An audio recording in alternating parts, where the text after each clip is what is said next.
ठाणे महानगरपालिकेत महापौर आणि उपमहापौर पदाचा कार्यकाळ नियमानुसार 2.5 वर्षाचा असला तरी 1.25 वर्षच हा कार्यकाळ ठेवण्याचा निर्णय शिवसेना आणि भाजप पक्षांतर्गत घेतला आहे.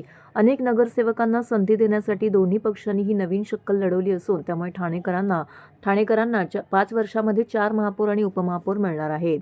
ठाणे महानगरपालिका निवडणुकीत शिंदेंच्या शिवसेनेचे 75, भाजपाचे 28, राष्ट्रवादीचे 12, राष्ट्रवादी 9, MIM 5, शिवसेना 1, अपक्ष 1 असे 131 नगरसेवक निवडून आलेले आहेत. ठाणे महापौर पदासाठी यंदा अनुसूचित जाती प्रवर्गाचे आरक्षण जाहीर झालं. यानंतर 3 फेब्रुवारी रोजी महापौर आणि उपमहापौर पदासाठी निवडणूक जाहीर झाली. शिंदेंच्या शिवसेनेने 75 नगरसेवक निवडून आणले असून एक अपक्ष नगरसेवकाने पाठिंबा दिल्यामुळे त्यांचं संख्याबळ 76 वर गेलं आहे. ठाणे महापालिकेत सत्ता स्थापनेसाठी 66 नगरसेवकांचे संख्याबळ आवश्यक आहे. त्यामुळे शिंदे सेनेचा महापौर होणार हे जवळपास निश्चित मानलं जात होतं.